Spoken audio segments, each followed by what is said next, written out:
நின்று என் பெயரை பாடுவே.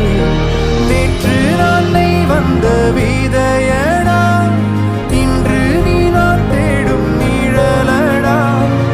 ஏழேழு ஜன்மத்தின் தவத்திலே இறைவன் தந்த வரமடா.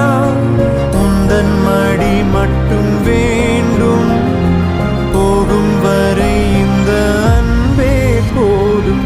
கண்ணீர் சிந்த ஆனந்த பூண்டு பூக்கின்றதே.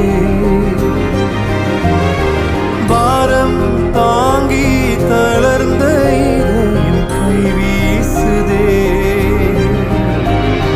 காலோய்ந்து தோல் தீந்து நான் சாய்கிறேன், நீ என்னை தாளாட்டடா. நான் உன்னை பெற்றாலும் என் கண்மணி, உன் பிள்ளை நான்